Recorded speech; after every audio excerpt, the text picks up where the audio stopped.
Je vous le disais dans les titres, le chômage a donc fortement baissé au mois de mars. C'est une embellie bienvenue pour le gouvernement après la crise du CPE. Une diminution de 1,3%. Cela correspond à 30 900 chômeurs de moins. Pour Jean-Louis Borloo, c'est une conséquence du plan de cohésion sociale. Et cette fois, toutes les catégories de demandeurs d'emploi en profitent. Peggy Leroy, Yacine Benjanet. Près de 31 000 chômeurs de moins ont poussé les portes de la NPE en mars. Le mois dernier, le chômage a baissé de 1,3%. La France compte donc 2 288 300 demandeurs d'emploi, soit 9,5% des actifs. La bonne nouvelle concerne surtout les moins de 25 ans. Même si 22% d'entre eux sont toujours au chômage, leur nombre a baissé de 1,7%.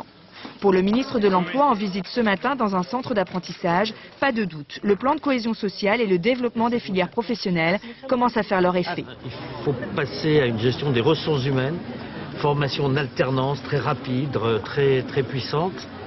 Et je suis convaincu, moi, qu'on va gagner cette bataille-là. Mais si le chômage recule, ce n'est pas forcément parce que les Français retrouvent un emploi stable. Les entrées en stage, plus 4,2%, ont beaucoup progressé et un chômeur qui réalise une formation ne rentre plus dans les statistiques.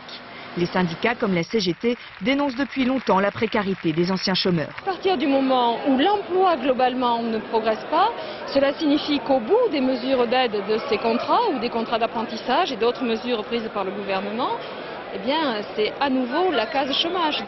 Des chômeurs ont également été rayés des listes de la NPE le mois dernier pour avoir refusé un emploi ou une formation. Les radiations administratives ont ainsi progressé de 27% en mars. Et si le chômage baisse aussi fortement, c'est en grande partie en raison des emplois aidés. C'est notamment le cas pour cette très petite entreprise.